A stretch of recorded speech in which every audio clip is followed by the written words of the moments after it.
Asbestos abatement starts with a proper survey, identifying what kind of asbestos, condition of that asbestos. Is it a class 1, class 2 or a class 3 kind of project? That will decide what kind of protection factors you'll have to use to protect your people first, who are actually going to do the job, people with the maximum risk and threat to them while they're doing an abatement job. On completion of that job or during the job, how are we going to maintain that environment to be safe, controlled,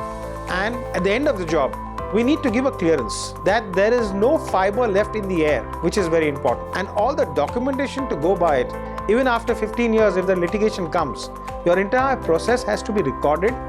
properly with all the processes followed, all the protocols followed, and all the tests done have to be maintained, including medical records of your own people for the next 20 years.